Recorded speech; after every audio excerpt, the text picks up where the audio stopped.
So today we are going to film my December wrap-up. This is a little bit late, but with the holidays and everything, I'm sure you guys don't really care. This month was kind of a good month, kind of a meh. Technically, I finished 4 books, but I started 6. So, not too bad. The first book that I read this month was Peter Pan by J.M. Barrie. This was a 5-star read. Actually, I had a very good rating month this month, like all 4 and 5 stars, I think.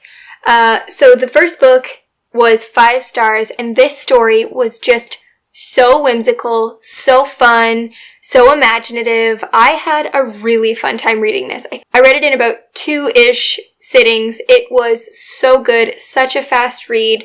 I loved the characters. Peter Pan is so funny and such like a little turd.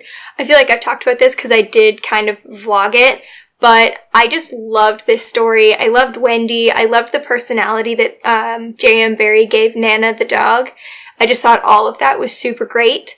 I was actually very curious about the inspiration for Peter Pan, and I came across a couple of things, just like fun facts. I guess the facts aren't necessarily fun, but this is just interesting to know about like where the story came from.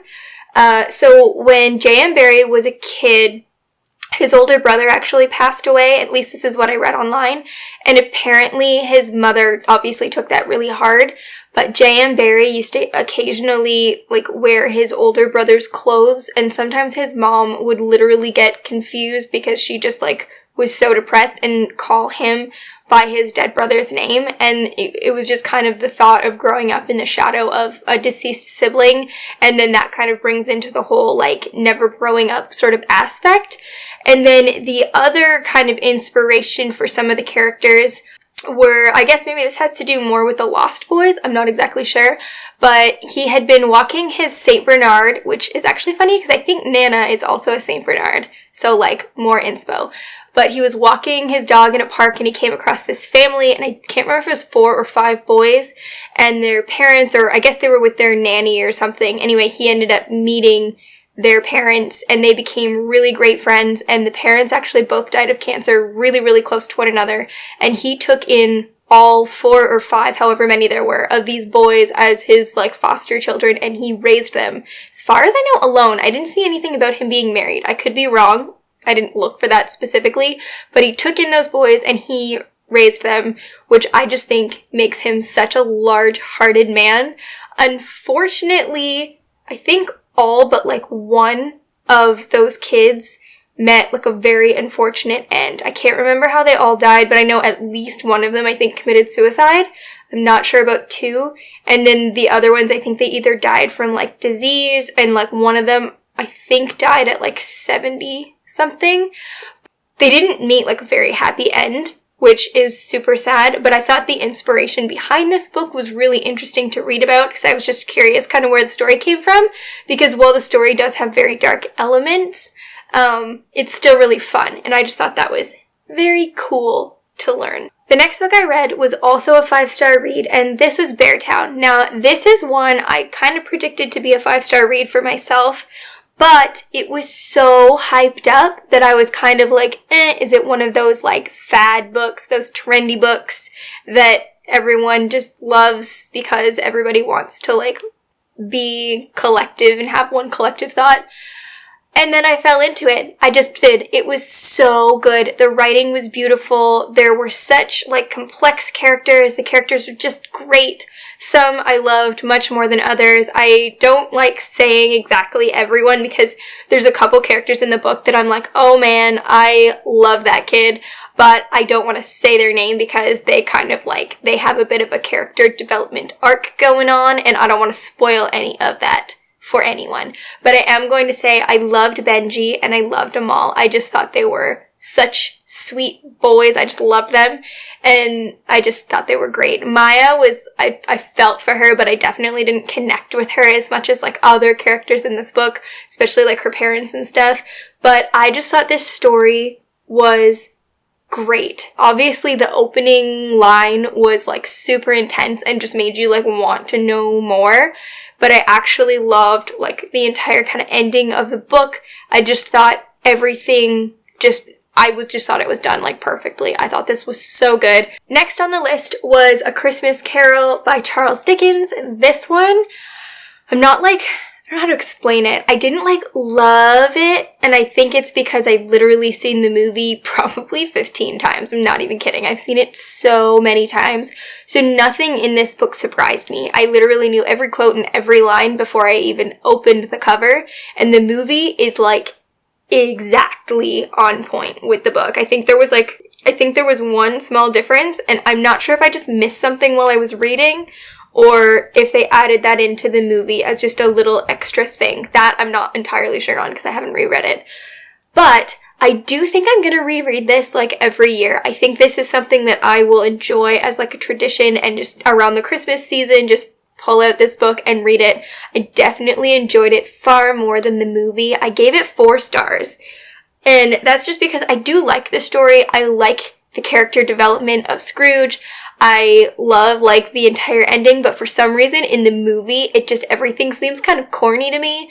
And in the book, especially when you take it in the time that it's set in, it doesn't seem over exaggerated in the story. So I did enjoy the story, and I did like the book better than the movie. So that one got 4 stars. And then the last one that I finished this month was very short, 76 pages, I think. And Every Morning the Way Home Gets Longer and Longer, also by Fredrik Backman. This, I can't even.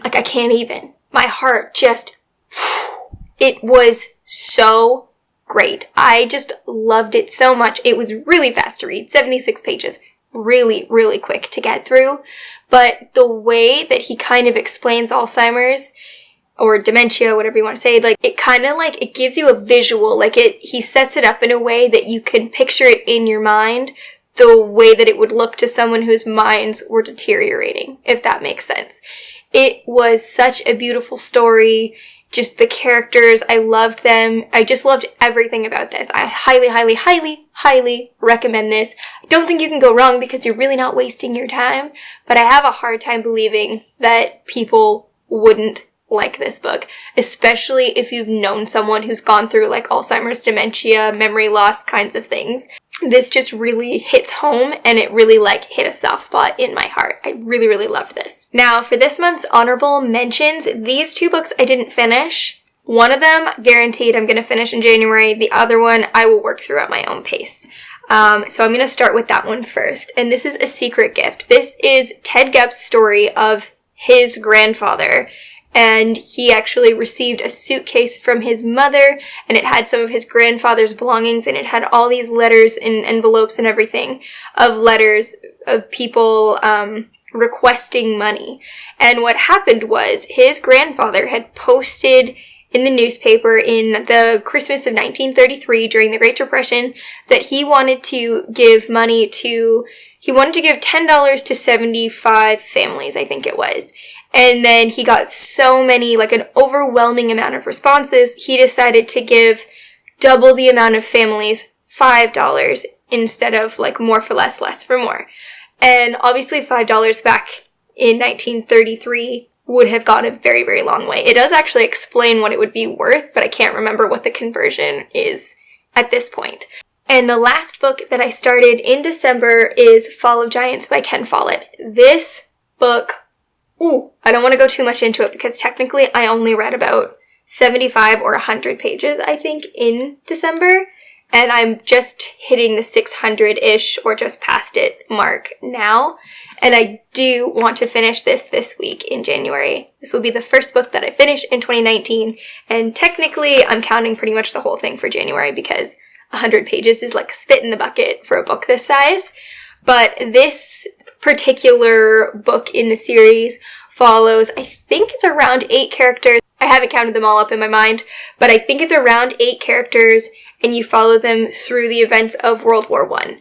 And there is a love story in here that I am just shipping so hard. I am just love it. And then there's other characters who, there's a couple characters that are kind of morally gray. One of them I kind of just hate.